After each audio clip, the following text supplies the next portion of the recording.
OpenAI is in the process of rolling out a new large language model, ChatGPT 4.5.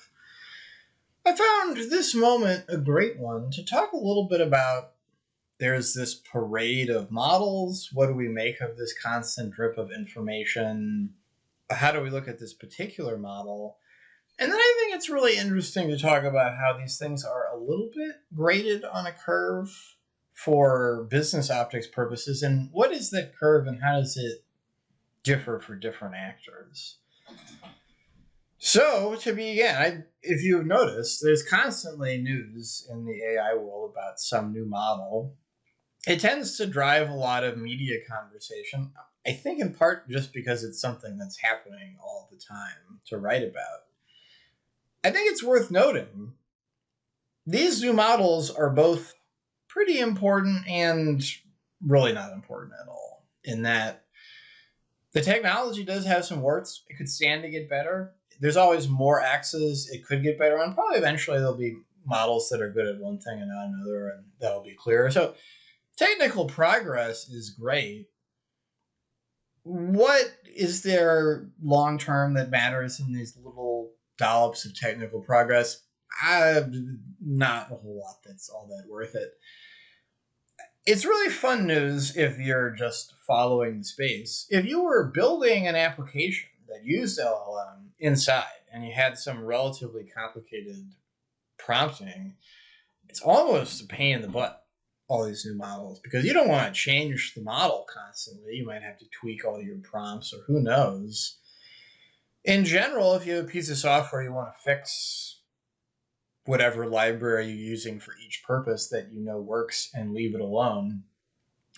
And this really is a best practice. I think it's actually really only more relevant for AI because it's much more subtle. What will it do in a weird situation? So I say these things because these models easily earn their keep in the newspaper. It's much more complicated if people building something should drop what they're doing and grab the new model. On to ChatGPT 4.5. I think it's really interesting that the reviews they seem pretty underwhelming. There's a performance boost that's nice. There's a claim the hallucination issue is better, but it seems like people don't find it to be better. And I'm personally skeptical that you can really get that much traction on that problem long term anyway. It's supposed to be a little bit more emotionally intelligent, talk to you more like a person. That's pretty cool. It's a lot more expensive. And looking at it now, as I understand the broader situation at OpenAI, I think it's interesting to float the idea, well, this has kind of been a failure. And this goes back to my grading on a curve thing. And I'll talk about some of the other players to give contrast. And I'll come back to why I think this model is a bit of a failure for OpenAI. So who's in this game? If you're Microsoft or Amazon or Apple, you've got to be playing the game, but then if you're not always super crushing everyone else, it's not going to be a huge black eye that's going to make a short-term difference. Apple makes phones. They've done a lot of software, but theoretically primarily a hardware company, so they're kind of bad at it. I would say people maybe expected better, but no one thought Apple should be just the number one AI company prima facie. And this is roughly true of Amazon and Microsoft as well. Amazon is an e-commerce website, cloud hosting site. It'd be great if they're good at AI, but they do other stuff. Google, by way of contrast, for a really, really long time, was looked at being a leader in AI. That's their brand. They hogged up a lot of the best talent forever. For a lot of OpenAI's existence, Google DeepMind alone had many times the budget of OpenAI. And to some degree, if you're an investor, you feel like that's your money. when Google stumbles, well, it's a little bit worse. If Google and Microsoft come out with models of similar performance at the same time, and maybe they have similar faux pas that end up in the news, I would argue people look much more askance at Google because Google, once again, made their name on that they're supposed to be good at this kind of thing. And to the extent they're anything other but a clear market leader, that's a little bit disappointing for people. Which brings us back to OpenAI. And of course, there are similar companies like Anthropic. Large language models is what they're known for. AI is their thing. They don't remotely make money. They raise lots of money for investors. And for just a whole lot of reasons, AI at OpenAI needs to look world leading.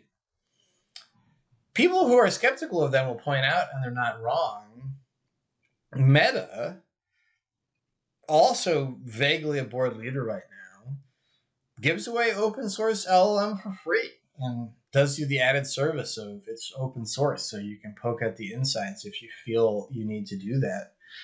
So why are people putting billions of dollars in the line of OpenAI? You can see in the moves they make, they're kind of tantalizing everyone. Well, we're going to be the ones that make the big breakthrough.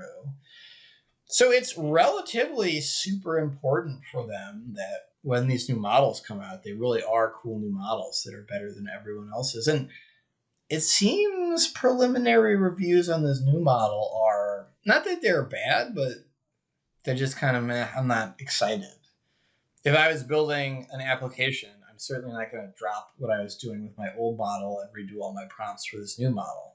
And that's the kind of decision that people are making and is important. I also think it's super worth noting that it's expensive. OpenAI is not remotely making money right now. They have to tell somebody or other a story that they will. And that story explicitly involves the supposition that you're going to be willing to pay a lot more money for this in the future. And it's going to be easy to get you to do that if the models in the future are better.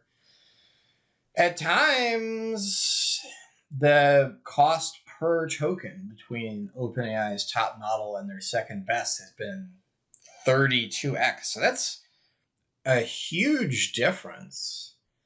And lots of people might ask themselves, well, can I just use the slightly older model and pay 3 cents on a dollar? That sounds nice.